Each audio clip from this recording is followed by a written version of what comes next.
প্রশ্ন, কোন তরিকায় চুল কাটা সুন্নত? উত্তর, সুন্নত তরিকা হলো তিনটি। একটি হলো কানের মধ্যখান পর্যন্ত কেটে রাখা, আরেকটি কানের লতি পর্যন্ত কেটে রাখা, আরেকটি হলো কাঁধ পর্যন্ত কেটে রাখা।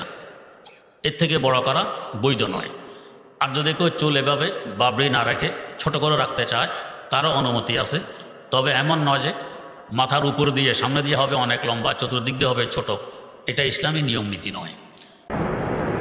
চুলে তিন প্রকার সুন্নত: কান বাবরি, ছোট করে রাখা, টাক হওয়া।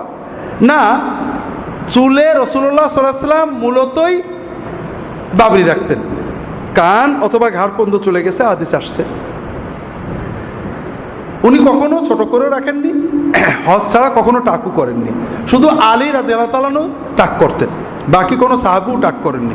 এই জন্য সুন্নত মূলত বাবরি রাখা, বাকি সবই জায়েজ। টাক করা অনেক সাহাবী যেটা আলী রাদিয়াল্লাহু করেছেন, এটা আউলা বিল জাওয়াজ। এছাড়া ছোট রাখা জায়েজ।